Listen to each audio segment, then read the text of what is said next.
ওদালগুৰিৰ খৈৰাবাৰীত দি north east Mongolian ফৰামৰ গুৰুত্বপূৰ্ণ সভা ওদালগুৰি জিলা সমিতি গঠন দি নৰ্থ ইষ্ট মংগোলিয়ান ফৰামৰ এখন গুৰুত্বপূৰ্ণ সভা শনিবাৰে ওদালগুৰি জিলাৰ খৈৰাবাৰীত অনুষ্ঠিত হৈ যায়।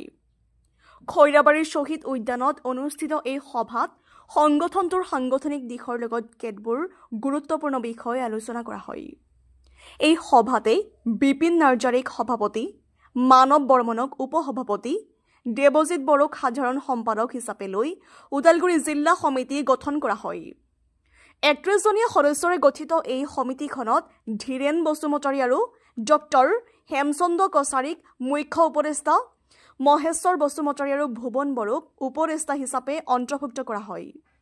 ফৰামৰ সভাপতি প্ৰতাপ বৰ্মনৰ সভাপতিত্বত অনুষ্ঠিত এই গাম্ভীৰ্যপূৰ্ণ সভাত সংগঠনটোৰ কেন্দ্ৰীয় সম্পাদক অনিতা এন্থনী মেছ, কাৰ্যকৰী সভাপতি বিপ্লৱ চাংমা, উপসভাপতি বাপন বসুমতাৰী, উপসম্পাদক তথা মানৱ অধিকাৰ আয়োগ অসমৰ সঞ্চালক ডক্টৰ পৰশমণি সিং, কেন্দ্ৰীয় বিষয়ববীয়াৰ বসন্ত লিম্বু প্ৰমুখ্যে সংগঠনটোৰ কেইবাগৰাকীও বিষয়ববীয়া উপস্থিত থাকে। খৈৰাবাৰীৰ পৰা ধীৰেন মহলীয়াৰ ৰিপৰ্ট, AN লাইভ। আমাৰ মিচিং, ৰাভা, কোচ, কছাৰী, তিৱা, হাজং, গাৰোজ সকলো মিলি এটা মংগোলিয়ান ফৰ্ম এটা আমি গঠন কৰা হৈছিলে। কাৰ্বি আংলঙৰ বহুত জাতি আছে, ইয়াতে কছাৰী আছে, নাগা আছে, অৰুণাচলী আছে, বৰটিছ আছে, আমাৰ এতিয়া কোৱা নিচিনা আমাৰ গোৰ্খাবিলাক আছে, তেনেকুৱা ধৰণৰ বেছি আছে। আৰু সবচে স্পেচিয়েলি মই এটা কথা কম, আমাৰ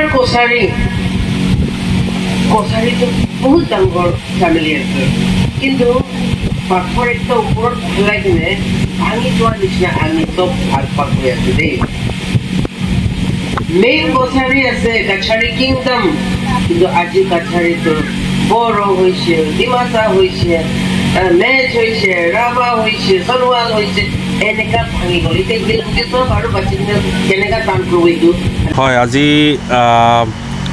আমাৰ বিগত সময়ত আমাৰ central committee north east Mongolian forum যিটো গঠন কৰা হৈছিলে, তাৰে আমাৰ কম পৰ্যায় যিটো ডিষ্ট্ৰিক্ট কমিটি ফৰ্মেশ্যন আজি 23 আগষ্ট আজি দিন ধাৰ্য কৰা হৈছিলে। সেইমতে আমাৰ বিভিন্ন চেণ্ট্ৰেল বিষয়ববীয়াসকল বিভিন্ন কৰ্ণাৰৰ পৰা আহি পাইছে। তো আজি আমাৰ ওদালগুৰি ডিষ্ট্ৰিক্ট কমিটিটো পূৰ্ণাংগ কমিটি গঠন কৰা হ'ল। তো পৰ্যায়ক্ৰমে আমাৰ ডিষ্ট্ৰিক্ট কমিটিবিলাকে আঞ্চলিক বুথ লেভেলৰ কমিটিবিলাক কৰি যাব। এতিয়ালৈকে কিমানখন কমিটি হৈ গৈছে? এতিয়ালৈকে আমাৰ নগাঁও ডিষ্ট্ৰিক্টখন হৈ গ'ল, পূৰ্ণাংগ কমিটি হৈ গ'ল, এতিয়া আঞ্চলিক গঠন হৈ আছে।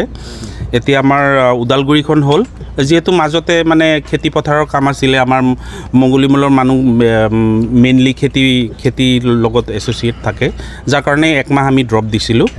তো এতিয়া নেক্সট পৰ্যায় আমি ধাৰণা কৰিছোঁ, আজি আমাৰ গাৰো ষ্টুডেণ্ট ইউনিয়নৰ পৰাও প্ৰতিনিধি আহিছিলে, তেখেতসকলেও কথা দি গৈছে আগন্তুক সময়ত তেখেতৰ কমিটি গঠন কৰা হ'ব। আমাৰ তামোলপুৰ বাক্সাৰ কমিটি গঠন কৰা হ'ব। তো আমি পৰ্যায়ক্ৰমে এটা ডিষ্ট্ৰিক্ট আমি কৰি গৈ থাকিম। অন্য দল সংগঠনতকৈ আমাৰ লক্ষ্য আৰু উদ্দেশ্যটো অলপ সুকীয়া, কিয় অন্য দল সংগঠনে ব্যক্তিগত এটা ট্ৰাইব লৈ কাম কৰে, আমি সমূহীয়াকৈ আমি ৰেচটো লৈ লাগিছোঁ।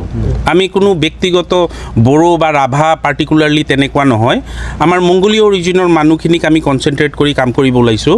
যিহেতু আজি মংগোলীয় অৰিজিনৰ মানুহখিনি ইয়াৰ অৰিজিনেল ভূমিপুত্ৰ ইন দ্য চেন্স ভূমিৰ পৰা কোনো পুত্ৰ ওলোৱা নাই, ভূমিপুত্ৰ ইন দ্য চেন্স ইয়াৰ আদিকালৰ পৰা মানে বুৰঞ্জী ঢুকি নোপোৱাৰ পৰা আমাৰ যিমান বুৰঞ্জীত ডাইনেষ্টি বা কিংডম ইয়াতে ৰুল কৰা পাওঁ বা ইয়াতে অৱস্থান কৰিছিলে, সেই মানুহখিনি কিন্তু মূলতঃ মংগোলীয় অৰিজিনৰ মানুহে আছিলে। পৰৱৰ্তী সময়ত আমি দেখা পাওঁ যে বিভিন্ন চ'ৰ্চৰ মানুহ ইয়াত আহিছে, তাৰপিছত কালচাৰেলবিলাক চেঞ্জ হৈছে। আজিৰ দিনত যিটো প্ৰেক্ষাপট আমি চাওঁ, আজি মংগোলীয় মানুহৰ য'তে চাওঁ অৱস্থা বহুত বেয়া। সিহঁতে সীমিত হৈ আজি ট্ৰাইবেল বেল্ট এণ্ড ব্লকলৈকে সীমিত হৈ গৈছে। আজি সেই ট্ৰাইবেল বেল্ট এণ্ড ব্লকতো ভাবুকি এটা আহি পৰিছে। তো সেইকাৰণে এইটো সময়ৰ আহ্বান যে মংগোলীয় মূলৰ আমাৰ মানুহ যিমান ট্ৰাইব আছে আমি একত্ৰিত হৈছোঁ এই মঞ্চৰ থ্ৰু আমাৰ যিটো লষ্ট কিংডম লষ্ট ডিগনিটিটো আছে সেইটো আকৌ যাতে ঘূৰাই আনিব পাৰোঁ সেইটো কাৰণে কাম কৰি যাম যিকোনো খবৰ আৰু বিজ্ঞাপনৰ বাবে যোগাযোগ কৰক 7896121996 লগতে 7002537271 আৰু 9854011916